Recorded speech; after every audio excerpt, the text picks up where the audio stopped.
Hi, my dear angel. Hello. My spooky little bean. Boo. Did you say spooky little bean? Yeah. I like that. That's a good costume. A bean. It's hilarious. Can of pinto beans. Right? That's funny. A pinto bean. I was thinking a little English green pea. Cute. With your little head. You wouldn't be able to eat. I feel like that'd be a hard costume to like function in.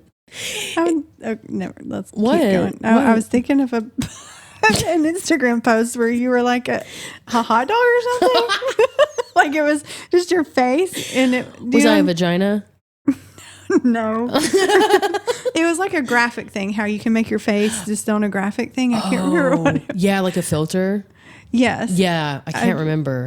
Anyway, sorry. Oh, that those just are came good. to my mind. I love Instagram filters. Oh my god. You do love them. Oh my I God, love they're so watching them. fun. I like it when you have sparkles and freckles on your face. Me too. So cute. Or the full tattoos. I'm like, I'm Yes. attracted to myself. Yes. I love Yeah. that. Okay. Yeah. Sorry. No, don't ever be sorry. Are you kidding me?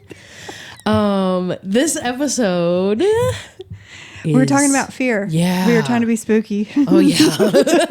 Let's talk about fear. And I love it. You're just so smart. I really am so grateful that I know you because I learned more about myself, and I feel like people are really going to gain a lot from this episode. It's short too, which is nice. And there's so much information in there. I love it. Thanks.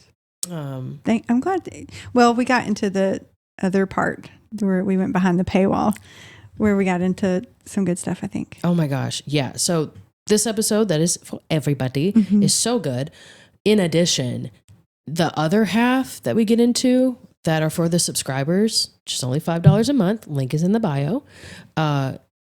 We go deeper into how we've been experiencing fear. Yeah. We get vulnerable. You cried. I did. And it was so nice. I really feel I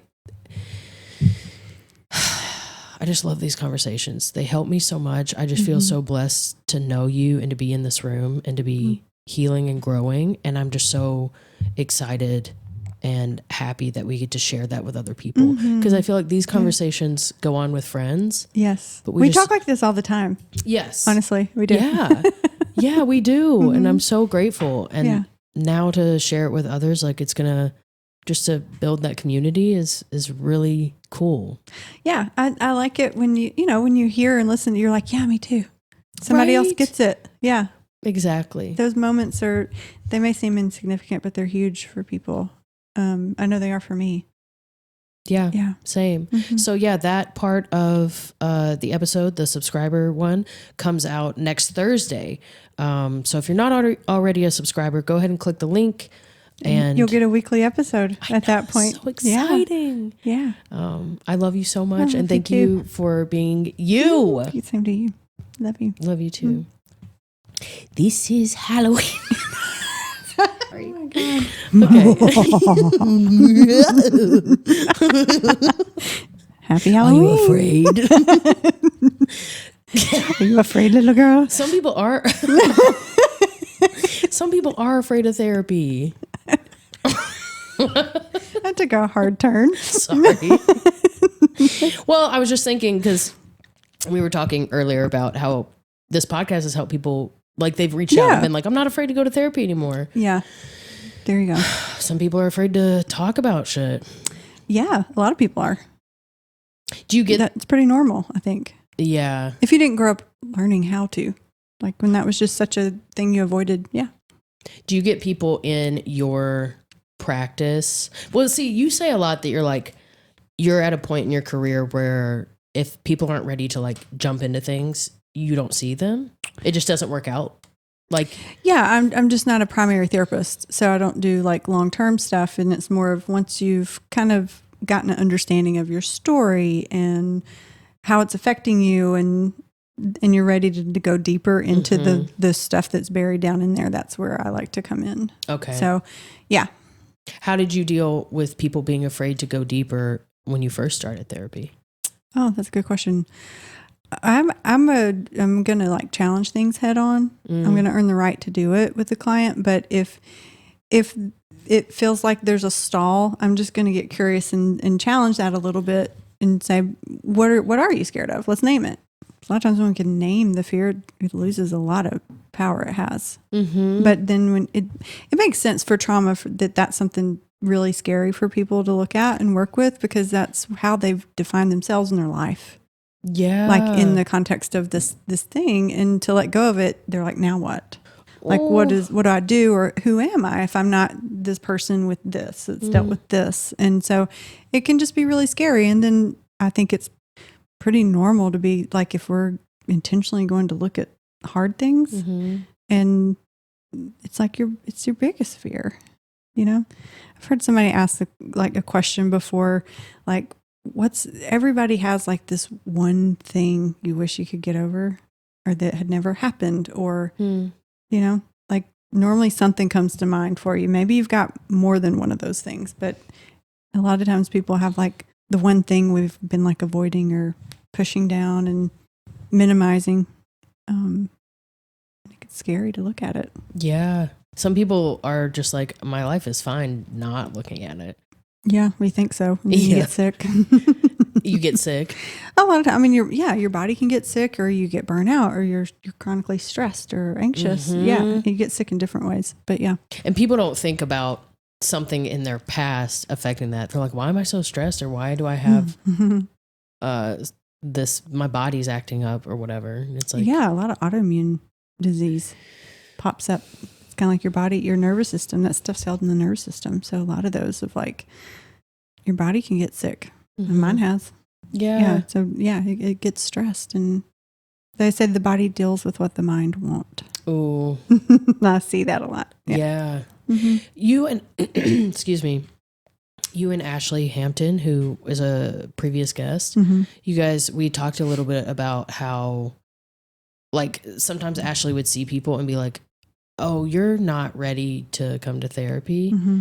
How do you know it's like something you can be like addressing, being like, you're afraid of this, and compared to like, oh, you're not ready to go in?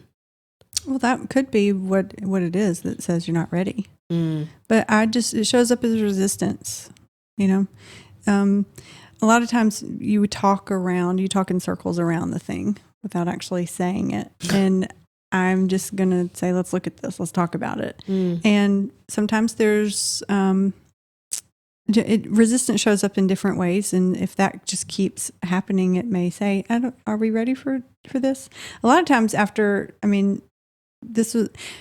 when I get people now, they know what they're coming for. Yes. But I would think before I kind of started doing things the way I do them now, pretty quickly after a session or two, if someone wasn't ready, they didn't come back. Because I make it pretty clear, like, what we're doing. We're getting in there. Yeah. And it's not everybody's style. But a lot of times they're like, I need somebody that's going to be straightforward and I'm going to call you out on that resistance in a way that's kind and supportive. But I'm wasting your time if I go in circles with you. Right? Yeah. And so often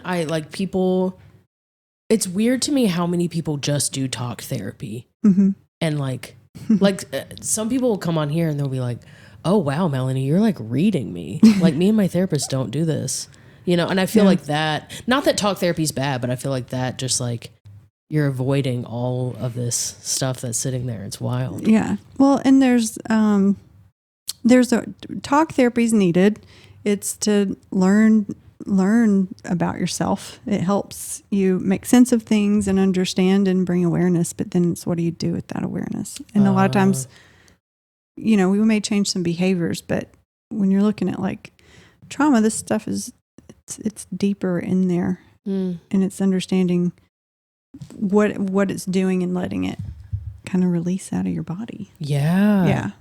Do you get a lot? I mean, again, people come to you knowing what's up. But like maybe people that aren't even coming to you about psychedelics, but are that like we live in the South, it's not really like we're not in Colorado or right. You know what I'm saying? Do you get a lot of fear around that of like offering it up to people or mentioning it and people being like, oh, no. Do I get a fear about mentioning psychedelic, like suggesting that to people? Do you get fear from other people? When it is suggested. Yeah, or mentioned like by like other practitioners. Are they like, ooh, I don't know about that? Oh Oh, definitely. Yeah. And it's just, I'm close friends of mine they're like, that's just not my thing. And that's okay. That just means it's just one way to heal. And if you have a big resistance or fear of it, it's probably not for you. What if somebody wanted, because a lot of people, I think, they've just been told by other people who have done psychedelics recreational, where they're like, stay away, because they've had like a bad thing. How would you like lead someone in if they're like, I want to do psychedelics, but I'm scared? Where would you go with that? I would say, let's talk about that fear, why it feels scary. And a lot of times, they also say there's no bad trip, that it all can be used for healing. But I do think we have bad experiences with psychedelics, and that's normally a result out of someone doing it recreationally and not really understanding the ability it has to bring up trauma, and they're at a festival or a concert, or they're thinking they're having this chill time with their friends, and then this thing comes up and they don't have any support around them to know how to move through it.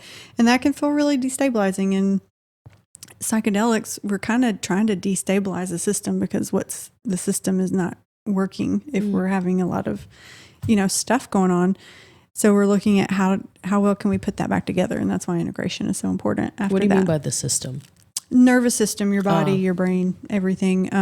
It's not working for some reason, in a way, because it's got the trauma in there, and so sometimes it opens windows for those things to come up, and if we're not supported, in the setting is huge, and so it can be scary, but I'd say let's process that, understand it, and then I always tell clients, even when some people come and they've done a lot of research and they're ready to do it, but it's their first time doing psychedelics, and there's a lot of nerves around that, and I check in a lot of times and say, anxiety and fear are different. Anxiety feels like a reverence for something. This this is important, something you're doing. So just like performing on a stage, you get anxious, you have some reverence for what you're doing. Versus fear is different. Like fear puts us in a trauma response, and it doesn't have optimal. Your nervous system isn't like in its optimal place to try to process if it's in a fear or a trauma response. So let's look at that, and that's part of prep work and why that's important. Oh, that is so. Okay, that is really interesting. Anxiety and fear are different. I want to talk about that more. Would you say that with fear, you don't do something that you want to do? Can you say more about why anxiety and fear being different? Like examples? Well, you get anxiety. It's kind of like whenever you go on stage. I get those Yeah. So that is like, why do you feel anxious? Because I care about it. Yeah. Versus fear might be more paralyzing. You might not do it. Right. Yeah. Right. Like people are like, oh, I've always wanted to do stand up or something, but I could never get on stage. Because and you see that underneath that, the fears, I could never get on stage because there's some fear of rejection or something that causes us to act in response to that fear.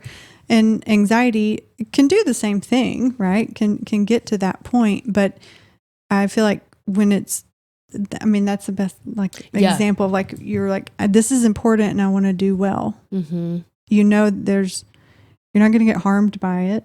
Right. Right.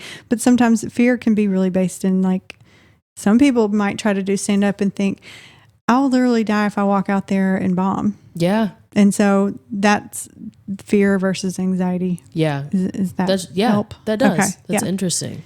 You can define either one of those things in so many ways. And so it just really is each person's experience with it. But I would say 9 times out of 10, when I've kind of reframed anxiety and fear around that, they're normally like, yeah, this is anxiety because this feels like important, and there's been a lot of build up and prep to doing it, and there's something unknown about it, so that makes a lot of sense. And so fear is normally rooted in something that's already happened that tells us this is something to fear. Oh yeah. It's wired in there. Yeah. That instantly makes me think of when I was in therapy before, I didn't want to get angry because my family has like anger issues, and just like being kind of afraid of that emotion.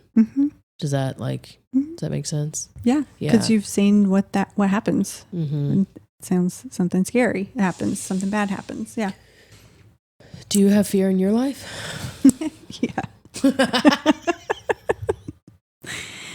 I'm afraid I do. Nice. I know. It can be funny sometimes. You're very funny. Thanks. Yes, I have fear. I deal with health anxiety. But that's rooted in fear. Yeah. And so I feel like that's the main way that shows up. Your health anxiety is rooted in fear. Yeah, because the fear is like something. Sorry, I'm just so stuck on this fear versus anxiety. I just love it for some reason. Okay. I don't know. Some people are listening are like, it sounds pretty wrapped up to me. I don't know. I'm like, there's something more here. Can you put words to that? I think, okay, let me try. I don't know. I think I've just, I have anxiety, and it's been like a big thing in my life. Kind of like something that I've had to fight and battle and control. And when you say there's a difference between fear and anxiety, I don't know, it just lightens anxiety a little bit instead of being something. I feel like anxiety feels like a response to some fear, maybe. Yeah.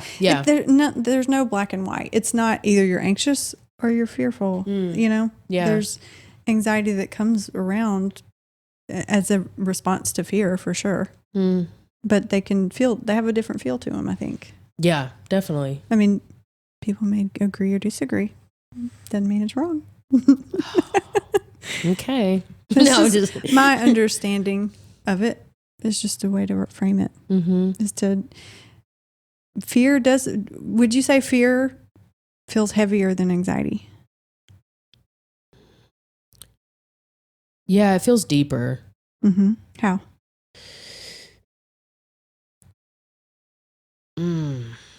That's a good question. Obviously, this is from my experience, but I think because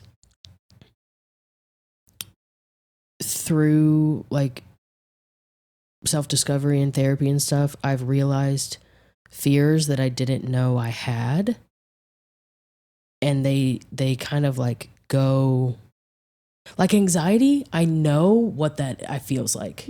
It's very present moment. Like, is it normally an anticipation of something? I feel like anxiety is normally we're anticipating something that maybe we have experienced as fearful in the past. Like, I feel like fear is tied to experiences. Yeah. Like we're wired, I think of like our nervous system like a computer program, that when we first get our computers, it's got some basic programming on it. Then we get to we need to update it, right? And so our experiences are updating our system, and our nervous system's job is to keep us safe and survive. So it's constantly have to look for, where am I not safe? Yeah. So fear is a safety mechanism. Wow. That's just so nice, because now, and maybe I've heard of this before, but I'm just now clicking, but like when I have anxiety and it feels hard, I can be like, where is this like rooted back into fear? Like, why do I feel like I'm unsafe, or has this happened before? Maybe this helps in another example. You're walking in the woods and you see a bear. Fear is what gets you running to safety, right? The next time you're hiking in the woods, your anxiety is telling you to look out for a bear, right? Yeah, I'm anxious about this fearful thing happening again. Yeah. Does that make sense? It does. Yeah. So when you think like our system has to constantly remember that negativity bias. Where are things not safe? Has to remember that to try to keep you safe. It doesn't need to know I did this and it was great. Yeah. It needs to know I did this and it wasn't safe. So let's do something different next time to keep us safe. So that's your nervous system having to remember. So whether that is, I've tried to have a close intimate relationship with someone, meaning doesn't necessarily mean just being physical intimate, but emotionally vulnerable and that sort of thing. And I was rejected. Mm-hmm. Whether I tried to continually connect with a parent that would not respond and be connecting with me, though that doesn't feel safe. So our wiring for connection now becomes fear-based. So then we found ourselves in adult relationships and someone tries to get close to us. That's a scary thing and we're scared of it. So we push people away. Right. Or we can't, vulnerability feels very scary. Mm-hmm. Does that make sense? It does. Yeah. It definitely does. I have two things to say about that. Mm-hmm. One, I feel like that, especially with relationships, hides. I feel like some people, including myself, don't realize that we're pushing people away Right. until you do. You know what I'm saying? Yeah, you do it so subconsciously sometimes. Right. Yeah. Like with anxiety, I'm like, I am having a panic attack or I'm feeling very anxious. But with fear, it's so sneaky. Yeah. I've seen where people, the whole self-sabotaging thing. Yeah. You don't realize it. In a relationship I was in the past, I remember this person was like, one day they were just like, sorry, I've been kind of like a jerk here recently, but I realized I think little me was trying to test you to see if you were going to leave. Oh my goodness. And I was like, well, I'm still here. Oh. So we don't have to do that anymore. But we subconsciously do those things. And so circling back to talk therapy helps you become aware of those behaviors and patterns that you're doing. Trauma therapy is going to help you resolve that in your nervous system and the fear and the message that vulnerability is scary. It's going to help you work through that in your system. And like, we want to get it out of there so that you're working from a different truth. I love that. Yeah. I love that. Yeah. This was good. This was a good spooky. Yeah. Vulnerability is scary. Boo. I love that so much. And I have more to say personally. But this is the moment where we take it to the subscribers. Yeah. I have a good question to pose. Oh. Yeah. How different would your life look if you didn't make decisions based in fear? Okay. I immediately just started crying. Listen behind the paywall. Thank you, guys.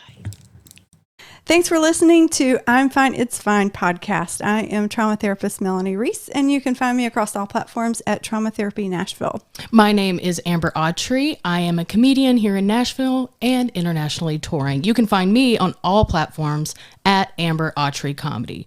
And while you're at it, make sure you're liking, subscribing, sharing, rating, reviewing this podcast. I know that sounds like a lot, but it helps so much.